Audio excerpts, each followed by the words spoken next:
Fala, jovem prodígio. Tudo bem com você? Meu nome é Reinildo de Paula, sou professor e biólogo e estou aqui para te ajudar com as atividades do PET. Mas antes, gostaria de agradecer aos 30 mil inscritos. Sim, você faz parte dessa conquista. Você que sempre curte, compartilha, deixa sua opinião nos comentários. Não poderia, deixar de agradecer a cada um de vocês. Vocês é que fazem que a gente anime, ter sempre um melhor vídeo para que você se interesse em uma dificuldade que a gente encontra nessa pandemia. Então, felizmente, são vocês que me motivam a trazer o melhor para você. Então, sem mais enrolação, bora para a correção. Bora começar o vídeo curtindo e compartilhando com geral, né? Deixa aí nos comentários a hashtag Rumo50K. Conto com você para chegar e atingir esse objetivo também. Então, quem tiver interesse, professores, pais, alunos, tiver interesse no material exclusivo, PDFs, apresentações e o e-book, clique na abinha Seja Membro, veja as condições e os benefícios e venha participar do clube. Bom, essa é a terceira e quarta semana, como eu já falei no outro vídeo que eu vou deixar aqui. Essa é a segunda, a segunda parte de 2. Como é uma matéria meio complexa, eu dividi, tanto por semana, para que ficasse mais fácil de você identificar, quanto também pelo conteúdo. Então, é uma continuidade sobre vida, evolução e hereditariedade. Então, procure nos cards a parte 1, para que você consiga aí entender as habilidades desse vídeo também. Outro aviso antes da gente iniciar as correções é que eu tenho um vídeo, uma playlist, melhor dizendo, sobre correções sem enrolação. Então, se você está atrasado, não é a melhor forma. Eu recebo muitos comentários que preferem exatamente com enrolação, que na verdade, a explicação da matéria. Mas se você está atrasado com o seu material, você precisa complementar aí seus estudos e entregar para o seu professor. Essa talvez seja a melhor forma. Então, vou deixar aqui também linkado uma playlist dos correção sem enrolação. Bom, como eu falei no outro vídeo, aqui a gente tem alguns conceitos. Você já deve ter assistido o primeiro vídeo. E aí, falando exatamente sobre genótipo, fenótipo e outros conceitos que a gente utilizou no vídeo passado. Então vamos para o que interessa, número 3. Leia o texto abaixo e depois responda as questões. Mendel selecionou 22 variedades diferentes de ervilhas e cruzou-as entre si, mantendo o registro de 7 traços diferentes, como a textura da ervilha, lisa ou rugosa. Mendel descobriu que, quando ele cruzava ervilhas lisas com rugosas, ele obtinha ervilhas que eram completamente lisas. Porém, se ele cruzasse uma nova geração de ervilhas a partir dos híbridos, 1/4 das ervilhas seriam rugosas. Bom, no vídeo anterior, a gente explicou direitinho como é que funciona essa proporção e por que disso. Então, não deixe de assistir o vídeo que explica antes de você ver a explicação dessa atividade. Então, vamos lá, Mendel propôs que as ervilhas não estavam misturando seus traços rugosos e lisos. Cada híbrido de ervilha herdava ambos os traços, mas somente o traço liso tornava visível. Na geração seguinte, os traços eram transmitidos novamente e 1/4 das novas ervilhas herdava 2 traços rugosos, o que fazia delas rugosas. Mendel havia descoberto o que cientistas iriam mais tarde chamar de alelos dominantes e recessivos. Complexo? No vídeo anterior fica mais fácil de entender. Letra A. Quais os procedimentos científicos que Mendel utilizou em seus grupos de ervilhas? Bom, para a gente saber quais métodos que ele usou, a gente precisa saber o que é um método científico. Então, trouxe aqui. Basicamente, ele funciona de observação. Então, ele cria ali, né, ele verifica só através de observação. Ele tem a caracterização de problema, que é o que é a problematização, o que causa. A gente precisa saber que é um problema para tentar resolver. Aí a gente vai fazer uma pesquisa para levantar dados.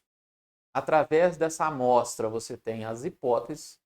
Através das hipóteses você vai criar, né, vai testar essa hipótese. E aí você pode ter um resultado positivo ou negativo. De repente sua hipótese pode estar certa ou a sua hipótese pode estar errada. Mas você vai ter um resultado e através desse resultado você vai ter a sua teoria. No caso da hipótese sendo falsa, você tem que voltar à hipótese. Então, isso é um processo científico. Tá? Então, o Mendel observou, ele fez a observação. Na verdade, Mendel ele era matemático, mas gostava de mexer com agricultura. Então, ele observava, ele via, né, estatisticamente as plantas. Então, ele observava. Ele tinha problematização? Sim, ele fez várias perguntas, não só uma, mas várias perguntas, e propôs exatamente algumas hipóteses, e fez experimentação, né, uma vez que ele cruzava as plantas, né, que ele utilizava as ervilhas, no caso, dos seus estudos. Depois ele contava, então ele fazia uma análise de resultado, ele contava essas ervilhas estatisticamente. Então, cada geração ele via as proporções, né? Então, ele tinha uma análise de resultado e, lógico, né, que ele acaba concluindo, fazendo a conclusão e propondo a sua teoria. Letra B. Que característica das ervilhas Mendel observou em seus experimentos? Descreva as observações que Mendel percebeu ao cruzar ervilhas lisas com as rugosas. Bom, eu sei que vocês não gostam de respostas grandes, né? Mas a resposta, né, para essa questão ela é relativamente complexa. Então vamos a ela, né? Mendel, lá no texto, quando ele fala das 7, então ele já está explicando. No vídeo anterior é esse. Você já assistiu com certeza. Eu explico, né, quais são esses 7 traços. Então a gente traz aqui, só como referência, exatamente quais são esses traços. Então, forma da semente, cor da casca da semente, forma da vagem, cor da vagem, posição das flores e altura das flores. Na verdade, o que é isso? É a relação fenotípica. São os fenótipos, são as características visíveis que ele conseguia identificar nas plantas. Se era lisa, se era rugosa, se ela era amarela, se ela era verde. Então, são as características que ele conseguia identificar. Acabou a resposta? Não. Então, a gente vai para a segunda. Ele pede ali, né? Descreva as observações de Mendel. Descreva as observações que Mendel percebeu ao cruzar ervilhas lisas com as rugosas. E a gente volta, né? Se você assistiu, estou sendo taxativo, porque é importante que você tenha assistido o primeiro vídeo. Eu coloquei elas separadas numa forma pedagógica, de uma maneira didática para você entender uma parte, refrescar a cabeça e seguir em diante. Então é interessante que você já tenha assistido o primeiro vídeo. Ao cruzar parentais puros, ele obteve uma geração 100% de sementes lisas. E ao intercruzar os descendentes dessa geração, que era F2, Mendel teve F2 com variação de sementes lisas e rugosas. E percebe que cada uma das características é determinada por fatores que acontecem aos pares. Então, Mendel ainda não tinha os termos, ele não usava dominante, recessivo, termos técnicos da genética que a gente tem hoje. Então, por isso a gente fala de características, fatores, tá? Porque Mendel até então não sabia não tinha a existência da disciplina, do conteúdo sobre genética. Letra C da 3. A que conclusão Mendel chegou sobre os híbridos dos primeiros cruzamentos? O que seriam os traços mencionados no texto? Bom, mais uma vez, uma questão composta, né? São duas perguntas aí. Então, os híbridos possuíam um fator, né? Esse fator ele não tinha um nome ainda, então os híbridos possuíam um fator para cada uma das características observadas, fosse ela lisa ou rugosa, onde o fator liso era dominante e o fator rugoso não se manifestava quando o fator liso estava presente, que era o recessivo. E o termo traço se refere exatamente aos genes. Aí, nesse caso, a gente utiliza os termos técnicos e as definições que a gente tem da genética hoje. D dá 3. Monte um esquema mostrando os resultados obtidos por Mendel para a característica textura da ervilha lisa ou rugosa nas duas gerações. Bom, o que é um esquema? Muitas vezes a gente não sabe responder porque não sabe o que está perguntando. A maior dúvida dos meus alunos geralmente é na interpretação da pergunta, não que ele não saiba a resposta, mas quando são questões abertas, geralmente cria essa dúvida.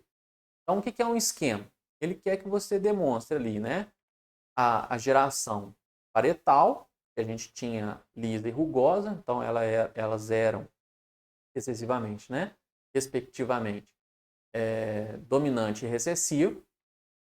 Você tinha a F1, que era a primeira geração dos filhos, que é onde a gente tinha ela 100% lisa, mas híbrida.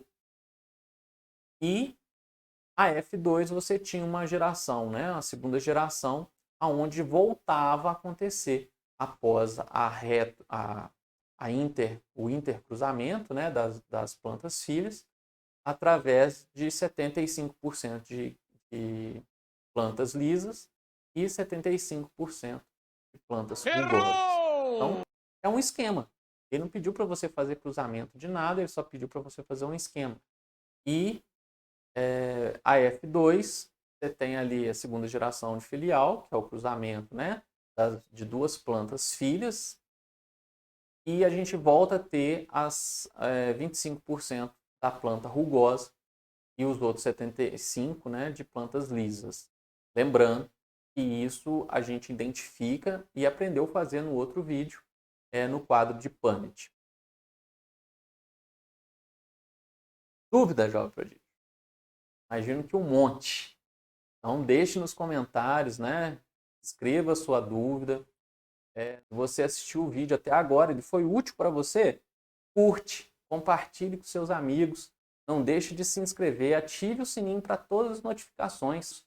É a melhor forma que você tem para notificar, né, para avisar que o YouTube que você gosta desse tipo de vídeo, e ele, toda vez que eu postar um vídeo novo, ele vai te notificar. Espero aí ter ajudado todos vocês. Até a próxima.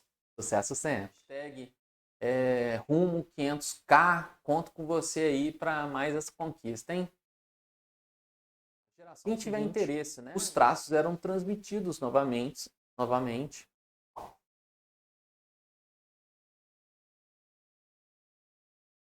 O que havia delas, o que fazia delas. Letra C. A conclusão que Mendel chegou sobre os híbridos dos primeiros cruzamentos. Aqui, conclusão. Vou fazer um esquema. O esquema é um resumo, né, de uma coisa mais complexa, resumidamente. Então, o esquema, na verdade, é uma síntese de um resumo. É um resumo de um resumo.